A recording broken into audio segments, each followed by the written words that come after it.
তরুণ প্রজন্মকে বিশ্বজয়ের স্বপ্ন দেখতে উৎসাহিত করলেন স্কাই ডাইভার আশিক চৌধুরী। তিনি বলেন, প্রতিকূলতা আসবেই, দৃঢ় মনোবল আর প্রবল ইচ্ছা থাকলে লক্ষ্যে পৌঁছানো সম্ভব। রোববার রাজধানীতে এক সংবাদ সম্মেলনে তিনি এসব কথা বলেন। এ সময় দেশের পতাকা হাতে স্কাই ডাইভিংয়ের অভিজ্ঞতার কথা জানান আমন্ত্রিতদের। সালমা জাহান মুক্তার প্রতিবেদন। গত ২৫শে মে যুক্তরাষ্ট্রের মেমফিসে প্রায় ৪২,০০০ ফুট উঁচুতে চলন্ত বিমান থেকে শূন্যে ঝাঁপ দেন আশিক চৌধুরী। শূন্যে ভাসার পর প্রায় ৬ মিনিটের এই যাত্রায় ৩৭,০০০ ফুটের বেশি নিচে নেমেছেন প্যারাশুট ছাড়া। মাটি থেকে ৪,৫০০ ফুট উপরে থাকতে খুলেছেন প্যারাশুট।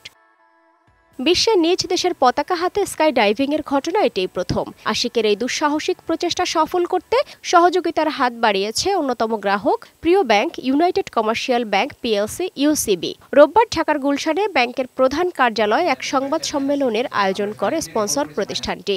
এতে উপস্থিত থেকে আশিক চৌধুরী তার স্বপ্ন জয়ের কথা আবারও আমন্ত্রিতদের শোনান। আমাকে একটা ট্যাঙ্ক দেওয়া হয়েছিল, অক্সিজেন ট্যাঙ্ক, যেটা ১২ মিনিটের মধ্যে অক্সিজেন ছিল।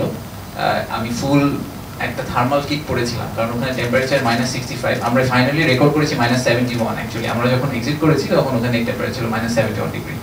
সো ফুল বডি একটা থার্মাল কিট পরা ছিল, প্রেসার স্যুট পরা ছিল, এবং জাম্প করার ১ ঘন্টা আগে থেকে আমরা প্লেনে উঠে পিওর অক্সিজেন নিয়ে বসেছিলাম। এত উঁচু থেকে বাংলাদেশের ফ্ল্যাগ নিয়ে ইউসিবিকে বুকে ধারণ করে নামাটা, এটা আমাদের জন্য একটা উল্লেখযোগ্য অ্যাচিভমেন্ট। এ সময় তরুণ প্রজন্মকে স্বপ্ন দেখা বন্ধ করতে বারণ করেন আশিক চৌধুরী। তিনি বলেন, প্রবল ইচ্ছা আর মনোবল থাকলে লক্ষ্যে পৌঁছানো সম্ভব। ডাজ নট মিন যে আমরা নিজেরা এক্সাম্পল সেট করতে পারবো না। সো আমাদের নেক্সট জেনারেশনকে আসলে এক্সাম্পলগুলো সেট করতে হবে। দেশটা যেহেতু আমাদের, দেশের ইমেজটাকে আপহোল্ড করার দায়িত্বটা আমাদের, তো এটা আমাদের জন্য কেউ করে দিবে না। সো আমাদের নিজেদেরই করতে হবে।